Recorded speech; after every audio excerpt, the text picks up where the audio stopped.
నమ శివాయ. శ్రీ భోగలింగేశ్వర ధార్మిక సేవా సమితి రాజమండ్రి వారిచే ఈ కోటిలింగాల కార్యక్రమం ప్రారంభించబడిందండి. ఇది లోక కళ్యాణార్థం అందరూ సుఖ సంతోషాలతో ఉండాలని హోమాలు యజ్ఞాలు అన్ని చేసి అన్ని జీవనదుల్లో ఈ శివలింగాలు అన్నిటినీ కలుపుతారండి. రాజమండ్రి అయ్యప్ప గారు, పాలకొల్లు సురేఖ గారి ప్రోత్సాహంతో ఈ కార్యక్రమాన్ని మేము దిగ్విజయంగా ఇప్పుడు దాకా 45,000 శివలింగాలు తయారు చేశామండి. ఇంకా కొన్ని ఒక 50,000 60,000 అయ్యేలాగా చూస్తున్నాం అండి. ధన్యవాదాలు. 26వ తారీఖు దాకా ఈ ప్రోగ్రామ్ కండక్ట్ చేస్తున్నాం అండి. 26 దాకా ఎవరైనా వచ్చే భక్తులు ఎవరైనా వస్తే అందరూ వచ్చి ఈ శివలింగాల సేవలో పాల్గొవాలని కోరుకుంటున్నాం. ఇక్కడ వచ్చిన భక్తులకి కూడా మేము నమస్కారాలు తెలియజేసుకుంటున్నాం అండి. ఎంతో కష్టపడి 15 రోజులుగా సాయి గారు, మణి గారు ఆధ్వర్యంలో ఇక్కడ లోక కళ్యాణార్థం లోక సంస్థ సుఖినోభవంతో అన్నదానంతో 15 రోజులుగా ఈ శివలింగాలు చేసిన ప్రతి ఒక్కరికి కూడా పేరు పేరు ధన్యవాదాలు చేసుకుంటున్నామండి. ఎందుకంటే లోక కళ్యాణంతో చేసే కార్యక్రమంలో ప్రతి ఒక్కరు లోక సుభిక్షంగా ఉండాలని చేసే కార్యక్రమం అనేది. మీరు చేసిన ప్రతి ఒక్కరి సేవ కూడా వృధాగా పోదండి. మీ పర్యంతం, మీ పిల్లల పర్యంతం, మీ భావితరాలు కూడా కాపాడుతుంది ఈ సేవ. అంత ముఖ్యమైన సేవ అనేది. ఆ పరమేశ్వరుడు సేవ చేసుకుంటున్నది పూర్వజన్మ సుకృతంగా మనం భావించి సేవ చేసుకుంటున్నామండి. ఈ అవకాశం నాకు ఎవరో కల్పించారు, నా ద్వారా మీ అందరికీ ఇక్కడ అవకాశం వచ్చిందండి. ఇంక ఇప్పటికి ఈ కోటి శివలింగాల కార్యక్రమంలో ఇప్పటికి మనం చేసిన శివలింగాలు 22 లక్షల శివలింగాలు పూర్తిగా పూర్తయ్యాయండి. ఇప్పటికి మొత్తం మీ లింగాలతో కలిపి అందుకే ఇంకా 80 లక్షల శివలింగాలు పూర్తి చేయాలండి. పూర్తి స్థాయిలో మేము దీన్ని ఒక 6 నెలల్లో కార్యక్రమాలు పూర్తి చేద్దాం అనుకున్నాము. ఎవరు ఎంతవరకు అవకాశం అంతవరకు చేద్దామనే ఉద్దేశంతో మేము ముందు తీసుకెళ్తున్నామండి. ఈ కోటి పూర్తి అయిపోయిన తర్వాత ఈ కోటి శివలింగాల కార్యక్రమం, కోటి పూజోత్సవం కార్యక్రమం ఉంటుందండి ఖచ్చితంగా. అది ఎక్కడ ఏమిటని పూర్తిగా నిర్ధారణ అవ్వలేదు. అది అయిన తర్వాత ప్రతి ఒక్కరికి కూడా మీ వచ్చిన ప్రతి ఒక్కరు మీ ఫోన్ నెంబర్లు అన్ని ఇస్తే కనుక సాయి గారు అందరికీ కూడా తెలియపరుస్తారు. కార్యక్రమం అందరికీ కూడా మేము దూర ప్రాంతం అయితే ఖచ్చితంగా మేము బస్సు వేసి కూడా వాళ్ళు తీసుకెళ్లి ఆ పూజా కార్యక్రమం మేము అందరికీ దగ్గర నుంచి చూసేలా మేము ఏర్పాటు చేస్తాము. ఈ పూజా కార్యక్రమం అయిపోయిన తర్వాత ఒక 11 రోజులు మహాయజ్ఞం ఉంటుంది, అతివృత్తి యాగం ఉంటుంది. అన్ని పూర్తి అయిపోయిన తర్వాత ఇది అన్ని నదుల్లో కూడా నిమజ్జనం చేస్తామండి. అలాగే మనం 9 రోజుల పాటు వినాయక చవితి ఉత్సవాలు అలా చేసుకునే వినాయకుడు ఎలా నిమజ్జనం చేస్తున్నామో అంటే అలాగంటే అనంత సంఖ్యాకం అండి. అంటే కోటికి ఒక లింగం ఎక్కువే ఉండాలి తప్ప తక్కువ మాత్రం ఉండకూడదు. దాన్ని అందుకే అనంత సంఖ్యాకం ఉంటారండి. కోటి పార్థివ లింగాలు. పార్థివం అంటే శరీరం. మన ప్రాణం ఇచ్చిన తర్వాత శరీరం ఎలా మనం దాన్ని దేవాన్ని మనం ఇలా చేస్తామో అలాగే ఈ శివలింగాన్ని మనం ఖచ్చితంగా పూజా కార్యక్రమం పూర్తి అయిపోయిన తర్వాత దాన్ని నిమజ్జనం చేస్తేనే దాని యొక్క ఫలితం మనకి దక్కుతుందండి. అందుకే దీన్ని పార్థివ లింగం ఉంటాం అన్నమాట. అందుకే ఇక్కడ ఖచ్చితంగా ఈ పూజ పూర్తి అయిపోయిన తర్వాత ప్రతి ఒక్కరికి కూడా ఈ శివలింగాలు కూడా ఎక్కడెక్కడ అన్ని పుణ్యనదులు ఉన్నాయి, ప్రతి పుణ్యనదుల్లో కూడా ఈ శివలింగాలు కలపడం జరుగుతుంది. ఇది మీరు చేసిన సేవ ఊరికే పోదు. ఖచ్చితంగా అది మీకు, మీ తరాలకి, మీ భావితరాలకు కూడా అది ఆ స్వామివారి ఆశీర్వాదాలు ప్రత్యేకంగా అందరికీ ఉంటాయని మనకి సభాముఖంగా తెలియజేసుకుంటాను. అలాగే వీళ్ళ సమక్షంలో చేసే ముందుగా సాయి గారికి, మణి గారికి కూడా హృదయపూర్వక నమస్కారాలు తెలియజేసుకుంటున్నాం అండి. ఇక్కడ ఈ కార్యక్రమం మొదలు పెట్టినాయా. హర మహాదేవ్ శంభో శంకర నమ శివాయ. అనే ఉద్దేశంతో అన్ని ఊళ్ళలోనూ ప్రారంభించి మాది ఇందులో ఏమీ లేదు, ఆ భగవంతుడే మిమ్మల్ని ఏరుకుని మరీ మీ చేత సేవ చేయించుకుంటున్నారని నేనైతే అనుకుంటున్నాను. ఎందుకంటే శివుడాజ్ఞలు ఏంది చేయమైనా కొట్టదంటారు కదా. అందుకే మీ అందరినీ కలుపుకుంటూ అయినా ఇందులో భాగం చేసుకుంటూ వెళ్తున్నారని నేను అనుకుంటున్నాను. ధన్యవాదాలు.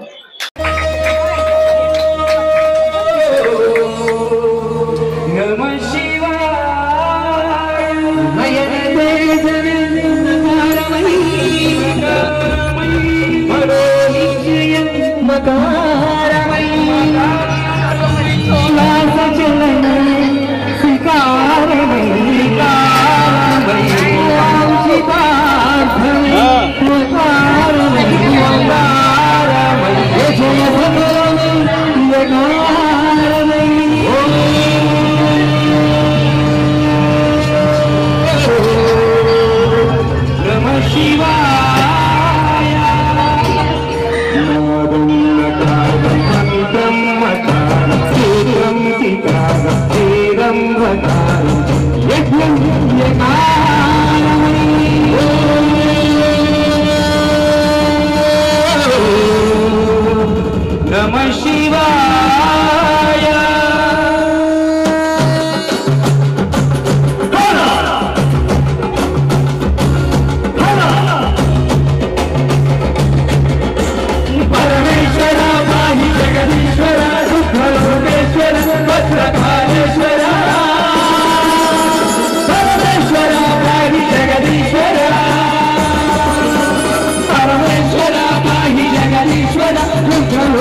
सहस्रेषु दशतक्रपा